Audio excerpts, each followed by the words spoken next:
Now, what began as a solemn gathering in Nyandarua County quickly turned into a political showdown, with the memorial service of Ol Kalou MP David Kiaraho pointing to more than just mourning. At the center of it all, former Deputy President and DCP leader, party leader that is, Rigathi Gachagua, whose actions from where he sat to when he stood to speak appeared to shift the tone and perhaps the control of the entire event. So was this just a funeral service or a silent contest of influence playing out in real time? NTV senior reporter Ibrahim Karanja now reports on a day where grief met power and protocol gave way to politics. From the break of dawn Wednesday, the atmosphere in Captain area of Ol Kalou constituency and across Nyandarua County carried anticipation, whispers and an unspoken understanding that something unusual was about to unfold. Security officers in their hundreds blended in the crowd with practiced subtlety. They were watching, they were waiting. The kind of presence that says order must be maintained, but may not be guaranteed. Then came the momentary delay. DCP leader Rigathi Gachagua's entourage was slowed at the entrance. A brief standoff. Eventually, they were let through.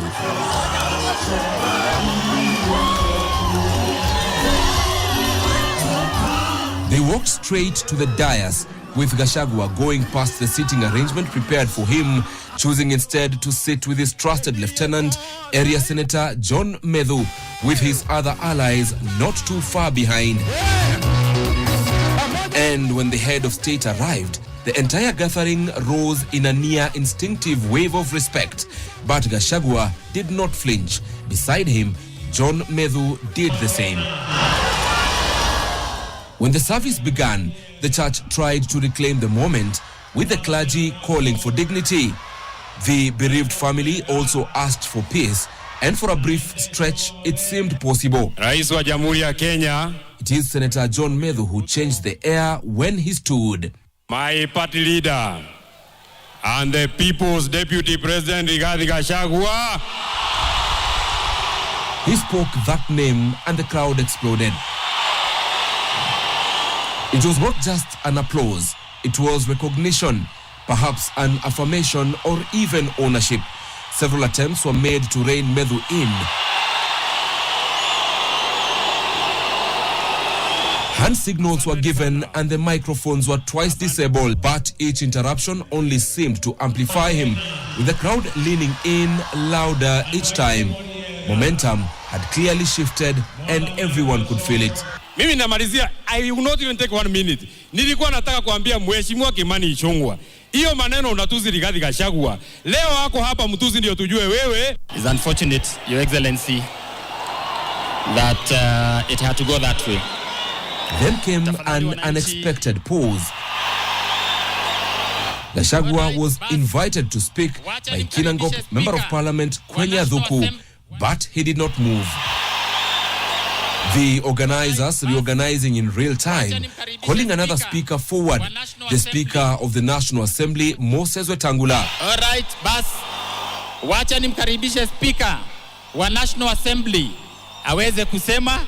But the rhythm had already broken, and when Gachagua finally stood, it was no longer the state's program. In his slightly above 23 minutes speech, Rigathi Gachagua took command.